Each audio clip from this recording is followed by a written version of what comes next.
ಮಂಡ್ಯದಿಂದ ಕುಮಾರಸ್ವಾಮಿ ಸ್ಪರ್ಧೆ ಬಹುತೇಕ ಫಿಕ್ಸ್. ಆದರೆ ಸಕ್ಕರೆ ನಾಡಿನಲ್ಲಿ ಸಂಸದೆ ಸುಮಲತಾ ನಡೆ ಏನು? ಹಾಗಾದ್ರೆ ಕುಮಾರಸ್ವಾಮಿ ಸ್ಪರ್ಧೆ ಮಾಡಿದ್ರೆ ಸುಮಲತಾ ಅವ್ರ ಕಥೆ ಏನು? ಏನ್ ಮಾಡ್ತಾರೆ ಸುಮಲತಾ? ಸುಮ್ಮನೆ ಇರ್ತಾರಾ? ಸಪೋರ್ಟ್ ಮಾಡಲ್ವಾ ಜೆಡಿಎಸ್ಗೆ? ಮೈತ್ರಿ ಧರ್ಮ ಪಾಲನೆ ಮಾಡಲ್ವಾ?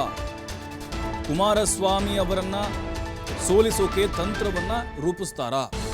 ಅಥವಾ ಮಂಡ್ಯ ಕ್ಷೇತ್ರದಿಂದ ಸ್ವತಂತ್ರ ಅಭ್ಯರ್ಥಿಯಾಗಿ ಕಣಕ್ಕಿಳಿತಾರಾ? ಚುನಾವಣೆ ನಿಂತ್ಕೊಳ್ಳಿ, ಖರ್ಚು ನಾವು ನೋಡ್ಕೊಳ್ತೇವೆ. ಎಚ್.ಡಿ. ಕುಮಾರಸ್ವಾಮಿ ಸೋಲಿಸಲು ನಿಮ್ಮಿಂದ ಮಾತ್ರ ಸಾಧ್ಯ.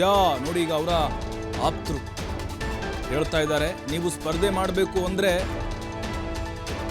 ಕಾಂಗ್ರೆಸ್ ನಾಯಕರು ಏನಾದರೂ ಈ ರೀತಿ ಪ್ಲಾನ್ ಮಾಡ್ತಿದ್ದಾರೆ. ಕಾಂಗ್ರೆಸ್ ಶಾಸಕರೊಬ್ಬರು ಸುಮಲತಾ ಅವ್ರನ್ನ ಭೇಟಿ ಮಾಡಿದ್ದಾರೆ. ನೇರವಾಗಿ ಭೇಟಿಯಾಗಿ ಚುನಾವಣೆ ಸ್ಪರ್ಧಿಸುವಂತೆ ಒತ್ತಾಯ ಮಾಡಿದ್ದಾರೆ. ಸುಮಲತಾ ಜೊತೆ ನಿರಂತರ ಸಂಪರ್ಕದಲ್ಲಿದ್ದಾರೆ ಕೈ ನಾಯಕರು. ಬಟ್ ಈಗ ಕುಮಾರಸ್ವಾಮಿ ಅವರು ಮಂಡ್ಯದಿಂದ ಕಣಕ್ಕಿಳಿಯೋದು ಬಹುತೇಕ ಫಿಕ್ಸು. ಕುಮಾರಸ್ವಾಮಿ ಅವ್ರನ್ನ ಸೋಲಿಸಬೇಕು ಅಂತ ಈಗ ಕಾಂಗ್ರೆಸ್ ಸುಮಲತಾ ಒಂದಾಗ್ತಾರಾ? ಸ್ವತಂತ್ರ ಅಭ್ಯರ್ಥಿಯಾಗಿ ಕಣಕ್ಕಿಳಿಯಬಹುದು, ಇಲ್ಲದೇನೂ ಇರಬಹುದು. ದೂರವಾಣಿ ಮತ್ತು ಆಪ್ತರ ಮೂಲಕವೂ ಕೂಡ ಈಗ ಚರ್ಚೆ ಆಗಿದೆ. ಸುಮಲತಾ ಅವ್ರ ಜೊತೆಗೆ ನಿರಂತರವಾಗಿ ಕಾಂಗ್ರೆಸ್ ನಾಯಕರು ಸಂಪರ್ಕದಲ್ಲಿದ್ದಾರೆ.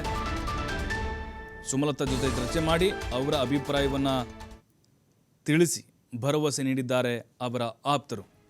ಚುನಾವಣೆ ನಿಂತುಕೊಳ್ಳಿ, ಖರ್ಚು ವೆಚ್ಚ ಎಲ್ಲ ನಾವು ನೋಡ್ಕೊಳ್ತೇವೆ. ನೋಡಿ, ಈಗ ಸಚಿವರು, ಮಾಜಿ ಸಚಿವರು ಹಾಗೆ ಶಾಸಕರು ಸುಮಲತಾ ಜೊತೆಗೆ ಮಾತುಕತೆ ನಡೆಸಿದ್ದಾರೆ. ಹಾಗಾಗಿನೇ ನೋಡಿ, ನಮ್ಗನ್ನಿಸ್ತಾ ಇದೆ ಸುಮಲತಾ ಅವರು ಪಕ್ಷೇತರವಾಗಿ ನಿಲ್ಲಿಕ್ಕಿಲ್ಲ ಅಂತ. ಯಾಕೆಂದರೆ ಮೈತ್ರಿ ಧರ್ಮವನ್ನ ಪಾಲನೆ ಮಾಡಲೇಬೇಕಾಗಿದೆ ಅವರು. ರಾಧಾ ಮೋಹನ್ ದಾಸ್ ರಾಜ್ಯ ಬಿಜೆಪಿ ಉಸ್ತುವಾರಿ ಅದನ್ನು ಹೇಳಿದರು ನಿನ್ನೆ. ಸುಮಲತಾ ಅವರು ನಮ್ಮ ಜೊತೆಗೆ ಇರ್ತಾರೆ, ಅವರಿಗೆ ಮುಂದಿನ ದಿನಗಳಲ್ಲಿ ಪಕ್ಷ ಸೂಕ್ತವಾದಂಥ ಸ್ಥಾನಮಾನ ಕೊಡುತ್ತೆ ಅಂತ. ಪಕ್ಷೇತರವಾಗಿ ಸ್ಪರ್ಧೆ ಮಾಡಿದರೆ ಮೊದಲಿನ ಥರ ವಾತಾವರಣ ಇಲ್ಲ ಅಲ್ಲಿ. ಮತ್ತಷ್ಟು ಮಾಹಿತಿ ಎಲ್.ಎನ್. ಸ್ವಾಮಿ ನೀಡ್ತಾರೆ. ಎಲ್.ಎನ್. ಸ್ವಾಮಿ, ಈಗ ಕುಮಾರಸ್ವಾಮಿ ಏನಾದರೂ ಸ್ಪರ್ಧೆ ಮಾಡಿದರೆ ಸುಮಲತಾ ಅವ್ರ ನಡೆ ಏನಾಗಿರುತ್ತೆ ಅನ್ನೋದು ಈಗಲೂ ಕೂಡ ಅದು ಬಗೆಹರಿತಾ ಇಲ್ಲ. ತಟಸ್ಥವಾಗಿರ್ತಾರಾ? ಬೆಂಬಲ ಕೊಡಲ್ವಾ? ಅಥವಾ ಪಕ್ಷೇತರನ? ಕಾಂಗ್ರೆಸ್ ಈಗ ಇದನ್ನೇ ಲಾಭ ಮಾಡಿಕೊಂಡು ಕುಮಾರಸ್ವಾಮಿಯವ್ರನ್ನ ಸೋಲಿಸುವಂಥ ತಂತ್ರ ಹೆಣಿತಾ ಇದೆಯಾ?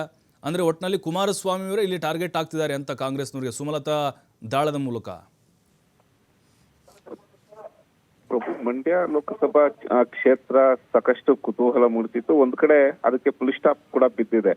ಬಹುತೇಕವಾಗಿ ಮಾಜಿ ಸಿಎಂ ಕುಮಾರಸ್ವಾಮಿ ಅವರು ಮಂಡ್ಯದಿಂದ ಸ್ಪರ್ಧೆ ಮಾಡೋದು ಸಾಧ್ಯತೆಗಳು ಕೂಡ ಹೆಚ್ಚಿದೆ. ಈ ಬಗ್ಗೆ ಇವತ್ತು ನಿರ್ಧಾರ ಆಗುವ ಸಾಧ್ಯತೆಗಳು ಕೂಡ ಇದೆ.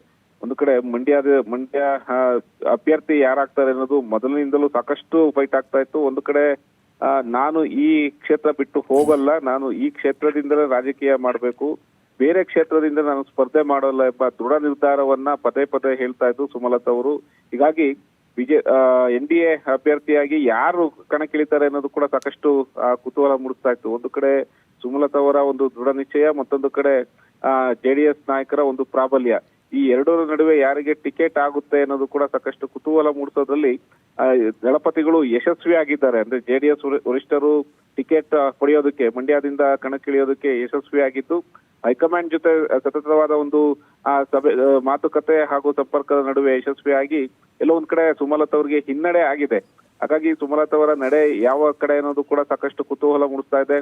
ಒಂದಂತೂ ಹೇಳ್ತಾ ಇದ್ರು ಸುಮಲತಾ ಯಾವಾಗ್ಲೂ, ಅಂದ್ರೆ ಮೈತ್ರಿ ಧರ್ಮ ಯಾರೇ ಅಭ್ಯರ್ಥಿ ಆದ್ರೂ ಮೈತ್ರಿ ಧರ್ಮ ಪಾಲನೆ ಮಾಡಬೇಕಾಗುತ್ತೆ. ಹಾಗಾಗಿ ಹೈಕಮಾಂಡ್ ನಿರ್ಧಾರ ಏನಾಗುತ್ತೆ ಅಂತ ಕಾದ್ ನೋಡೋಣ ಅಂತ. ಆದ್ರೆ ಈಗ ಎಲ್ಲದಕ್ಕೂ ಫುಲ್ ಸ್ಟಾಪ್ ಇದ್ದರೋದ್ರಿಂದ ಸುಮಲತಾ ಅವರ ಒಂದು ನಡೆ ಒಂದ್ ರೀತಿ ಕುತೂಹಲ ಮೂಡಿಸ್ತಾ ಇದೆ. ಯಾಕೆಂದ್ರೆ ಬಿಜೆಪಿ ನಾಯಕರು ಒಂದು ಭರವಸೆ ಕೊಟ್ಟಿದ್ದಾರೆ, ಅವ್ರಿಗೆ ಮುಂದಿನ ದಿನಗಳಲ್ಲಿ ಪಕ್ಷದಲ್ಲಿ ಸೂಕ್ತವಾದ ಒಂದು ಸ್ಥಾನಮಾನ ಕೊಡ್ತೀವಿ ಅಂತ. ಹಾಗಾಗಿ ಸುಮಲತಾ ಅವರು ಪಕ್ಷದಲ್ಲೇ ಇರ್ತಾರ ಅಥವಾ ಬೇರೆ ಕಾಂಗ್ರೆಸ್ ಸೇರ್ತಾರ ಅನ್ನೋದು ಕೂಡ ಸಾಕಷ್ಟು ಚರ್ಚೆ ಆಗ್ತಾ ಇತ್ತು. ಎಲ್ಲೋ ಒಂದ್ ಕಡೆ ಸುಮಲತಾ ಅವರು ಹೇಳಿದ್ರು, ನಾನು ಯಾವ್ದು ಪಕ್ಷ ಸೇರಲ್ಲ, ನಾನು ಇಲ್ಲೇ ಇರ್ತೀನಿ, ಮಂಡ್ಯದಿಂದ ನಾನು ರಾಜಕೀಯ ಮಾಡ್ತೀನಿ, ಬೇರೆ ಪಕ್ಷಗಳಿಗೆ ಹೋಗಲ್ಲ ಎಂಬ ವಿಚಾರವನ್ನ ಹೇಳಿದ್ರು. ಜೊತೆಗೆ ಮಂಡ್ಯ ಬಿಜೆಪಿ ನಾಯಕರ ಜೊತೆ ಒಂದ್ 2-3 ಸುತ್ತಿನ ಮಾತುಕತೆಯನ್ನು ನಡೆಸಿ ಟಿಕೆಟ್ ನನಗೇ ಸಿಗುತ್ತೆ ಅನ್ನೋ ವಿಶ್ವಾಸದಲ್ಲಿದ್ರು. ಆದ್ರೆ ಕೊನೆ ಕ್ಷಣದಲ್ಲಿ ಅಂದುಕೊಂಡಂತೆ JDSಗೆ ಹೋಲ್ದಿರೋದ್ರಿಂದ ಸುಮಲತಾ ಅವರ ನಡೆ ಸುಮಲತಾ ಅವರು ಮೈತ್ರಿ ಧರ್ಮ ಪಾಲನೆ ಮಾಡ್ತಾರ ಅಥವಾ ಸ್ವಾಭಿಮಾನಿಯಾಗಿ ಮತ್ತೆ ಅಭ್ಯರ್ಥಿಯಾಗಿ ಕಣಕ್ಕಿಳಿತಾರೆ ಅನ್ನೋದು ಕೂಡ ಕೆಲವೇ ದಿನಗಳಲ್ಲಿ ಗೊತ್ತಾಗುತ್ತೆ. ಹಾಗಾಗಿ ಕುಮಾರಸ್ವಾಮಿ ಅವರು, ಮಾಜಿ ಸಿಎಂ ಕುಮಾರಸ್ವಾಮಿ ಅವರ ಒಂದು ಸ್ಪರ್ಧೆ ಕೂಡ ಸಾಕಷ್ಟು ಒಂದು ಚರ್ಚೆ ಆಗ್ತಾ ಇದೆ. ಒಂದು ಕಡೆ ಚನ್ನಪಟ್ಟಣದಿಂದ ಬಿಟ್ಟು ಹೋಗ್ಬೇಕಾ ಎಂಬ ವಿಚಾರಕ್ಕೆ ಸಂಬಂಧಪಟ್ಟಂತೆ ಇವತ್ತು ಅವರ ನಿವಾಸದಲ್ಲಿ ಮೀಟಿಂಗ್ ಇದೆ. ಆ ನಂತರ ಎಲ್ಲವನ್ನೂ ತಿಳಿಸ್ತೀನಿ ಅನ್ನೋದು ಕೂಡ ಕುಮಾರಸ್ವಾಮಿ ಅವರು ಭರವಸೆ ಕೊಟ್ಟಿದ್ದಾರೆ. ನಿನ್ನೆ ಮಂಡ್ಯ ಜನರ ಜಿಲ್ಲಾ ನಾಯಕರು, ಮುಖಂಡರು, ನಾಯಕರು ಆಗಮಿಸಿ ಮಂಡ್ಯದಿಂದ ಕುಮಾರಸ್ವಾಮಿ ಅವರು ಸ್ಪರ್ಧೆ ಮಾಡಲೇಬೇಕೆಂಬ ಒತ್ತಡವನ್ನ ಹಾಕಿರುವಂತದ್ದು. ಜೊತೆಗೆ ಬಿಜೆಪಿ ಹೈಕಮಾಂಡ್ ನಾಯಕರು ಕೂಡ ಸೂಚನೆ ಕೊಟ್ಟಿರುವಂತದ್ದು. ಈಗಾಗಲೇ ಸಾಕಷ್ಟು ಚರ್ಚೆ ಆಗ್ತಾ ಇತ್ತು, ಕುಮಾರಸ್ವಾಮಿ ಅವರು ಮಂಡ್ಯದಿಂದ ಸ್ಪರ್ಧೆ ಮಾಡೋದಕ್ಕೆ ಹೈಕಮಾಂಡ್ ನಾಯಕರು ಗ್ರೀನ್ ಸಿಗ್ನಲ್ ಕೊಟ್ಟಿದ್ದಾರೆ ಅಂತ. ಹಾಗಾಗಿ ಕುಮಾರಸ್ವಾಮಿ ಅವರು ಅಲ್ಲಿ ಸ್ಪರ್ಧೆ ಬಹುತೇಕ ಖಚಿತವಾಗ್ತಾ ಇದೆ. ಒಂದು ಕಡೆ CS ಪುಟ್ಟರಾಜ್ ಅವರ ಹೆಸರು ಕೇಳಿ ಬರ್ತಿತ್ತು, ಬಹುತೇಕವಾಗಿ ಪುಟ್ಟರಾಜ್ ಅವರು ಕಣಕ್ಕಿಳಿತಾರೆ ಎಂಬ ವಿಚಾರ ಚರ್ಚೆ ಆಗ್ತಾ ಇತ್ತು.